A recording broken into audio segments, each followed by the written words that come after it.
अस्सलाम वालेकुम, नमस्ते, सत श्री अकाल, हेलो एवरीवन। स्वागत है आपका हमारे YouTube चैनल पर। नाम तो उसका राजकुमार श्रीवास्तव था, लेकिन बस्ती वाले उसे राजू तांगे वाले के नाम से पुकारते थे। तांगा चलाना उसका पेशा था। वो गरीब और सादा किस्म का आदमी था। ये उन दिनों की बात है जब रिक्शा, टैक्सी आम नहीं थे। लोग ज़्यादातर तांगे की सवारी करते थे। बस्ती का नाम रामपुर था, जो शहर से 10 मील के फासले पर थी। राजू के परिवार में उसकी पत्नी और एक बेटा था, जिसकी उम्र 5 साल थी। राजू दिन भर शहर से गांव और गांव से शहर के बीच अपना तांगा चलाता था और सूरज ढलते ही आखिरी सवारी बिठाकर बस्ती वापस आता था। वो इतना कमा लेता था कि बीवी बच्चे को खुश रख सकता था। राजू की बीवी का नाम मधु था। राजू के बेटे का नाम दीपक था। राजू एक कच्चे मकान में रहता था। घर का आंगन काफ़ी बड़ा था, जहाँ वो अपना घोड़ा बांधता था। वो एक छोटी सी बस्ती थी और बस्ती वाले प्यार से रहते थे। नया साल शुरू हो चुका था। सर्दी बहुत पड़ रही थी। रामपुर इन दिनों ठंडी हवाओं की लपेट में था। लोगों ने सर्दी से बचाव के लिए धड़ाधड़ लकड़ी का ईंधन और कोयला जमा कर रखा था, और यही हालात राजू के भी थे। उसने कोयले की बोरी उतारी और अपनी पत्नी को आवाज़ दी। मधु ने कोयले की बोरी उतारने में उसकी मदद की। राजू ने घोड़े को बांधा और चारा भी दिया। मधु उसके लिए रोटी ले आई। दीपक के बाबू, ठंडी बढ़ गई है। मेरे ख्याल में आप कुछ दिनों के लिए आराम कर लीजिए। भगवान न करे आपको अगर कुछ हो गया तो हमारा क्या होगा। लोग सर्दी से मर रहे हैं। मौसम जब साफ हो जाएगा तभी काम पर चले जाना। राजू रोटी के नवाले लेते हुए, मेरी प्यारी मधुबाला, चिंता क्यों करती हो? अरे भगवान, यही तो दिन है कमाई के। गर्मी के मौसम में तो धंधा चौपट हो जाता है।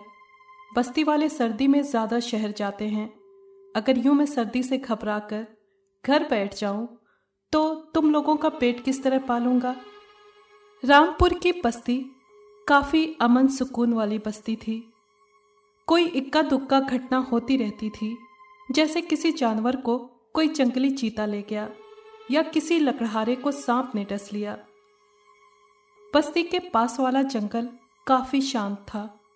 ऐसा भी नहीं था कि जंगली जानवर कम थे। जंगली जानवरों की बहुतायत थी। उनमें शेर, हाथी, भालू, चीते वगैरह भी शामिल थे, और छोटे मोटे खरगोश और सांप वगैरह। लेकिन वो बस्ती वालों को कभी तंग नहीं करते थे। बड़े बूढ़े तो जंगल की खतरनाक कहानियां सुनाते रहते थे। लेकिन मौजूदा वक्त में रामपुर एक पुरअमन और शांति वाला इलाका था। रात के वक्त शेर, हाथी के चिल्लाने की आवाज़ें दूर दूर तक सुनाई ज़रूर देती थीं, लेकिन बस्ती वाले उन आवाज़ों पर कान नहीं धरते थे। वो कहते थे कि जंगली जानवर रामपुर से डरते हैं और यहाँ नहीं आएंगे, और देखने में भी ऐसा ही लग रहा था। आज बारिश की वजह से रास्ते पर कीचड़ जमा हो गया था, जिसकी वजह से लोग घरों से बाहर कम निकले थे। शाम हो गई थी और राजू तांगे वाला बहुत परेशान दिखाई दे रहा था। सुबह से कोई सवारी नहीं मिली थी। लगता है आज खाली हाथ घर वापस जाना पड़ेगा। ये सोचकर वो और रुक गया। वैसे तो सूरज ढलते ही राजू वापस घर आ जाता था, लेकिन आज हालात उसके बिल्कुल उलट थे। वो इस उम्मीद पर और रुका कि शायद कोई मुसाफिर मिल जाए, लेकिन फिलहाल उसे कोई मुसाफिर वहां नजर नहीं आ रहा था। रात के 8 बज रहे थे कि एक जोड़ा राजू के पास आया। एक लड़का और लड़की, जिनकी शायद नई नई शादी हुई थी, जो उनके कपड़ों से पता चल रहा था। लड़की कम उम्र थी। उसकी मांग में सिंदूर लगा हुआ था और एक बड़ा सा दुपट्टा उसने ओढ़ रखा था। नमस्ते भाई तांगे वाले, हमारी नई नई शादी हुई है और हमें शांति नगर गांव जाना है। हमारे साथ कुछ सामान भी है। हम जयपुर से आ रहे हैं। काफ़ी देर हो गई है और काफ़ी समय से हमें कोई सवारी नहीं मिल रही है। एक टैक्सी वाले ने तो हमारी मजबूरी को देखकर काफ़ी सारे पैसों की डिमांड की। भैया, आप शांति नगर चलेंगे? राजू वैसे भी खाली जा रहा था। उसने मुनासिब किराया बताया तो नौबेहता जोड़ा खुशी खुशी उसके तांगे पर सामान के साथ सवार हो गया। चलो भैया, पैसों की चिंता मत करो। राजू ने भी घोड़े को हाँका। शहर की मेन सड़क से होता हुआ राजू का तांगा अब जंगल की पगडंडियों पर दौड़ा चला जा रहा था। लड़का लड़की प्रेम की बातें कर रहे थे, जबकि राजू का ध्यान कच्चे पक्के रास्तों पर था। रामपुर से पहले शांति नगर आता था, जिसके लिए एक अलग सड़क बनी हुई थी, लेकिन जगह जगह से वो सड़क उखड़ी हुई थी और कीचड़ अलग से, जिसकी वजह से तांगे के पहिए बार बार अटक रहे थे। रात का अंधेरा बढ़ गया था और बारिश की वजह से सर्दी भी बढ़ गई थी। राजू ने गर्म कोट के ऊपर एक काली चादर ओढ़ रखी थी, लेकिन सर्दी फिर भी अपना जोर दिखा रही थी, जबकि नौबेहता जोड़ा सर्दी से लापरवाह बातों में मगन थे। लगता है काफ़ी समय बाद अपने गांव जा रहे हैं। राजू भी कुछ कुछ देर उनसे बात कर लिया करता था और आखिरकार कोई 2.25 घंटे बाद शांति नगर आ गया। चूँकि राजू कई बार यहाँ आ चुका था, इसलिए वो सही रास्ता जानता था। जोड़ा उतरा और उन्होंने किराया अदा करते हुए राजू का शुक्रिया भी अदा किया। राजू की दिहाड़ी लग चुकी थी। उसने घोड़े को हल्का सा चाबुक मारते हुए कहा, चल मेरे घोड़े, रामपुर की तरफ, लेकिन गोली की तरह।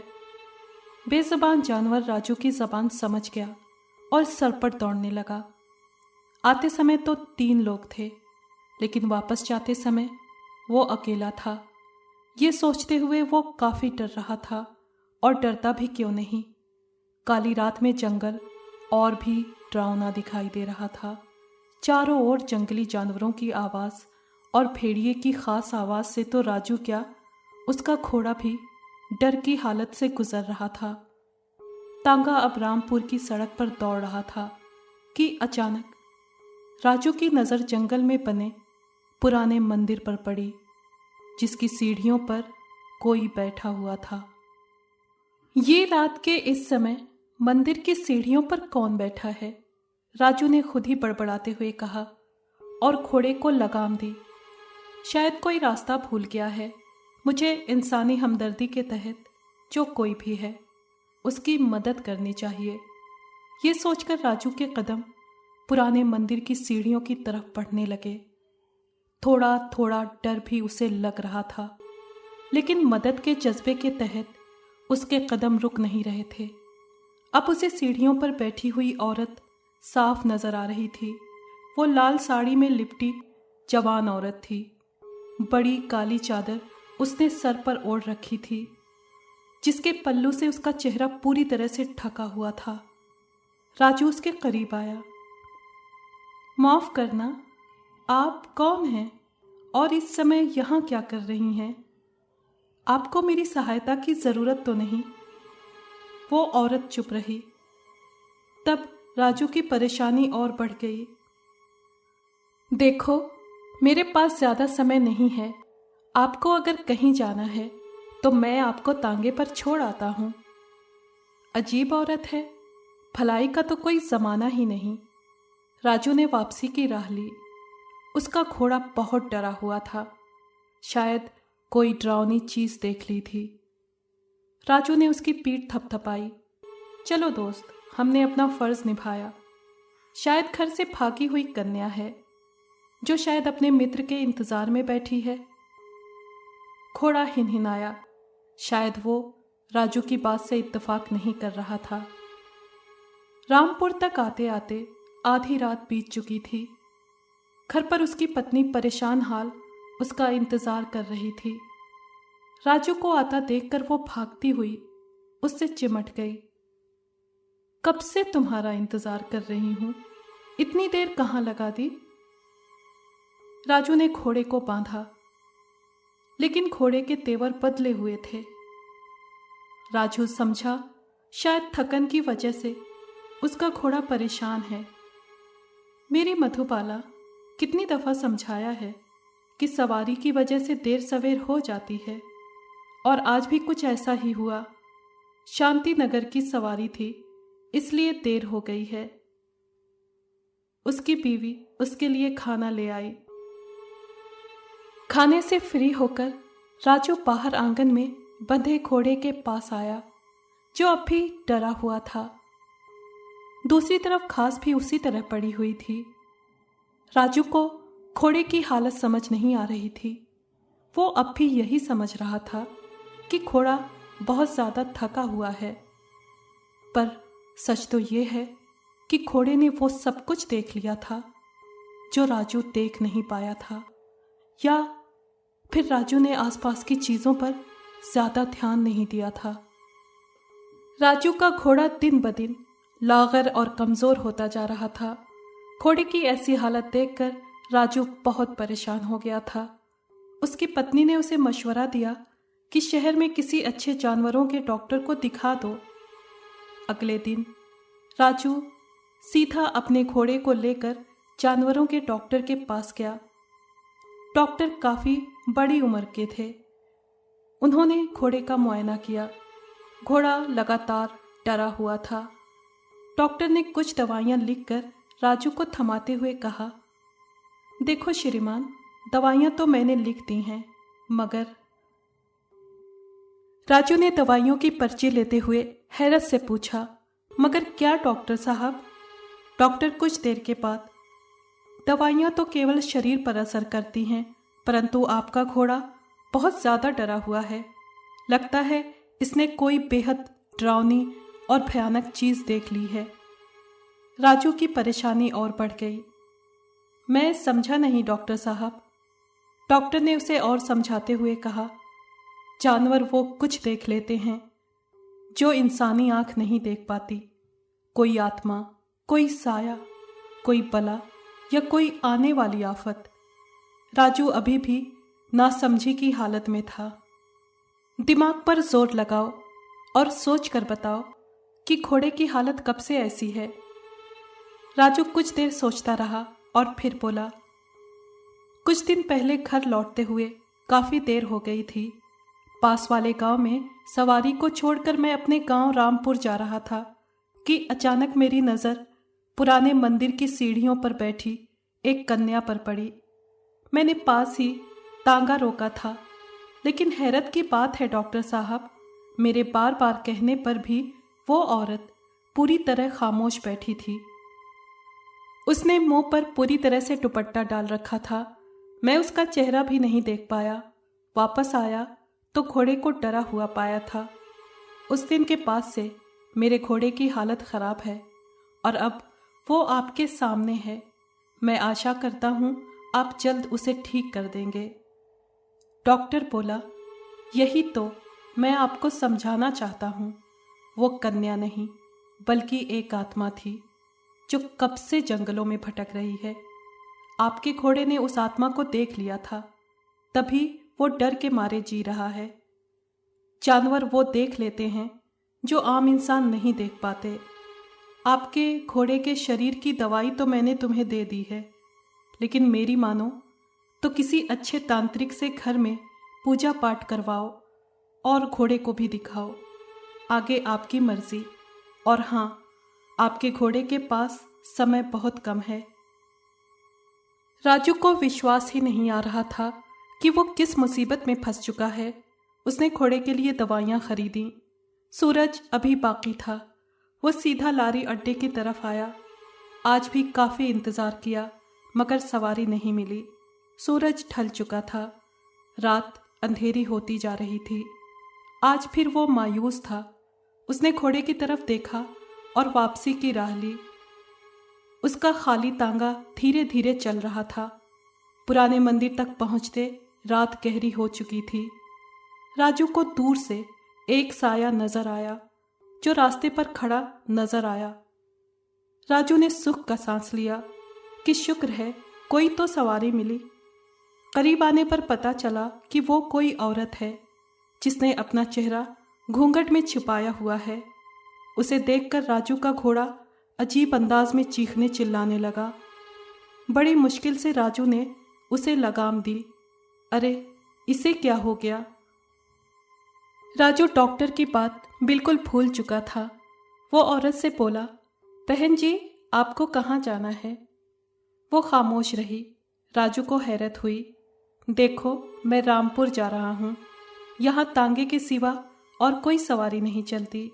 अगर रामपुर जाना है तो बैठो, अगर पैसे नहीं हैं तो खैर चिंता की कोई बात नहीं है। वो औरत खामोशी से राजू के तांगे पर आकर बैठ गई। राजू का घोड़ा बराबर दौड़े जा रहा था। राजू बार बार उस औरत की तरफ मुड़कर देख लेता था कि शायद वो ही बातचीत का सिलसिला शुरू करे, मगर वो लगातार खामोश थी। वो अपना चेहरा छुपाए हुए थी। मौसम के तेवर बदल चुके थे और देखते ही देखते जोरदार आंधी शुरू हो गई। हवा का जोर तेज था। तेज आंधी की वजह से तांगे को चलने में परेशानी हो रही थी। इतने वहशतनाक माहौल में राजू के दिमाग पर डर छाने लगा था। डॉक्टर की बात को लेकर उसे भी एहसास हो गया था कि शायद वो रहस्यमयी लड़की या आत्मा दोबारा उससे टकराई है और अब वो मेरे तांगे पर विराजमान है। तभी तो दोबारा घोड़े की हालत खराब हो गई थी। इससे पहले कि डर की तेज लहर राजू के शरीर में दौड़ जाती, सामने एक आदमी दिखाई दिया जो पैदल सड़क पर जा रहा था। वो नौजवान वर्दी में था और सफरी बैग थामे हुए था। राजू ने उसके करीब जाकर तांगा रोका। अरे दीपक आप?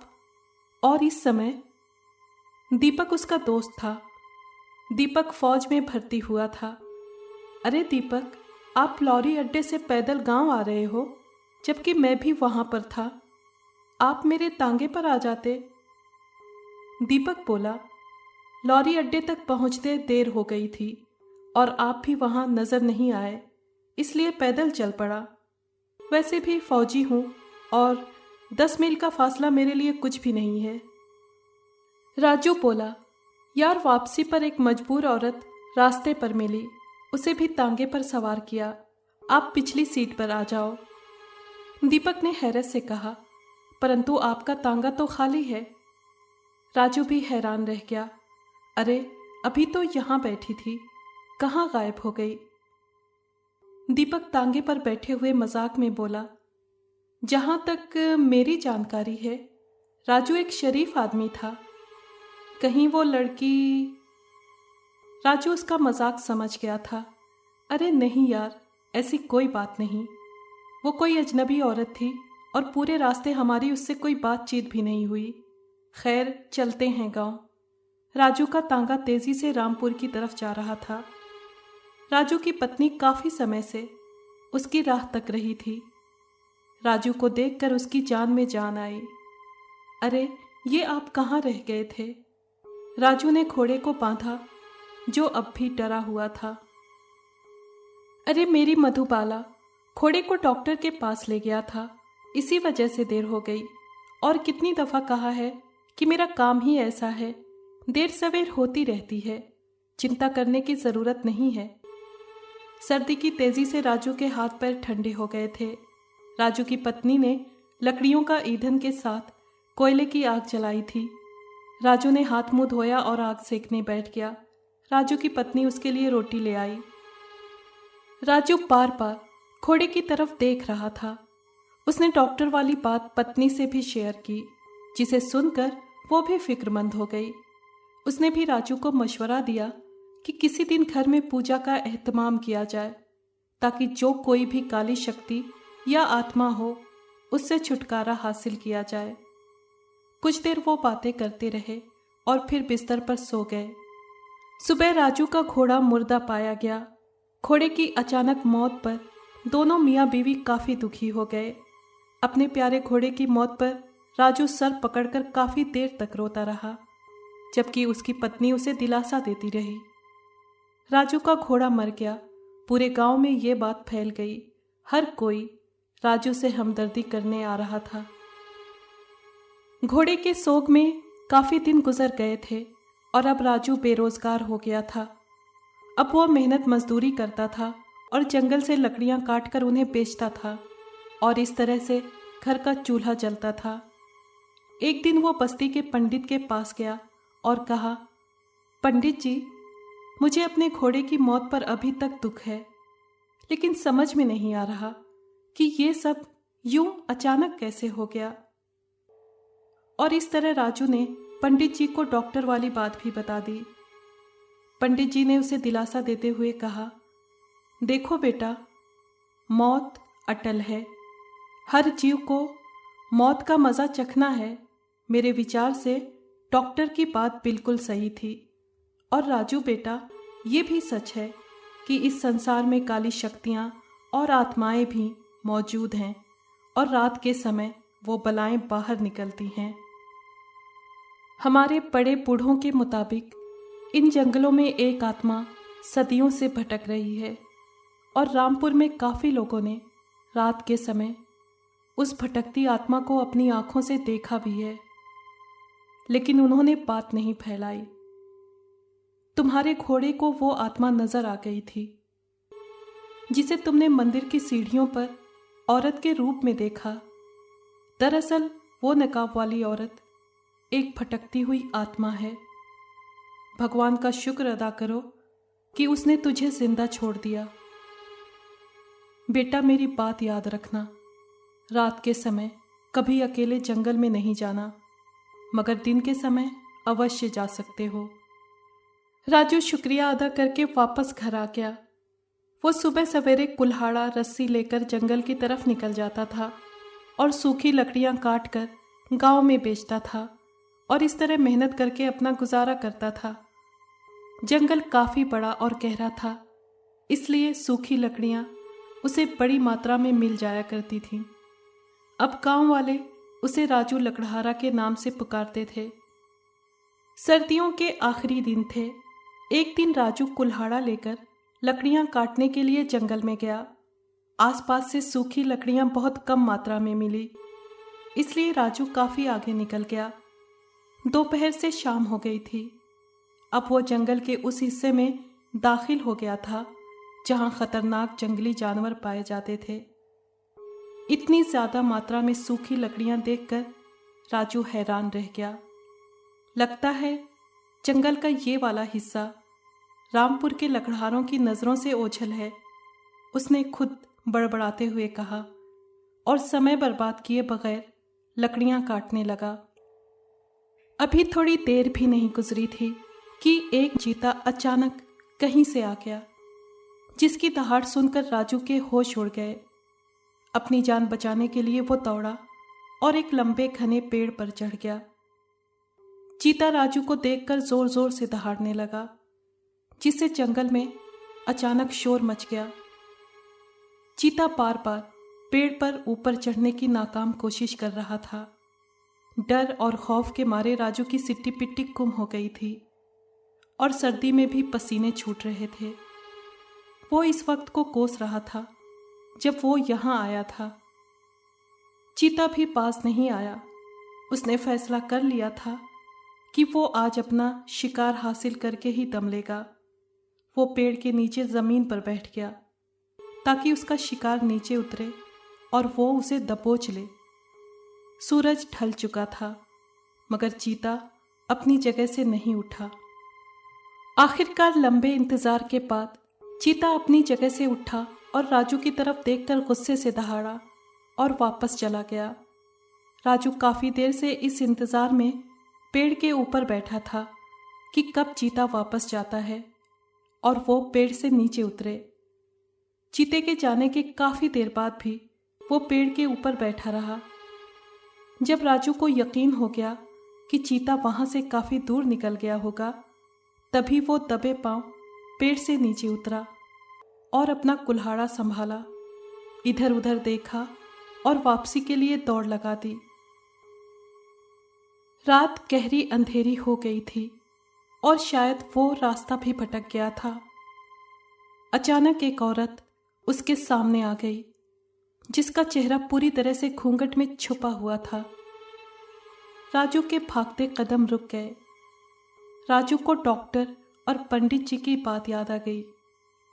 उसने उस औरत पर कुल्हाड़ा ताना और डरते डरते पूछा, कौन हो तुम और रात के इस समय यहाँ जंगल में क्या कर रही हो?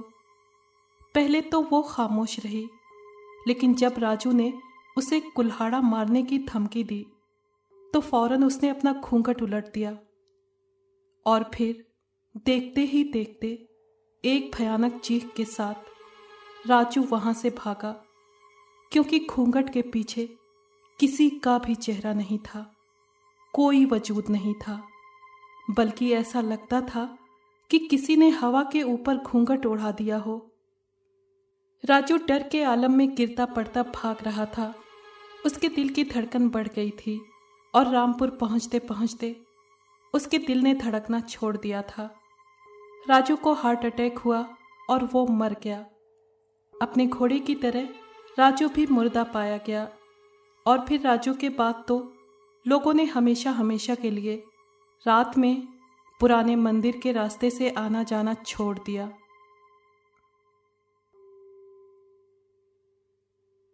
अगर आपको ये कहानी पसंद आई है तो प्लीज़ लाइक और शेयर करें और कमेंट बॉक्स में अपनी राय का इजहार कीजिए।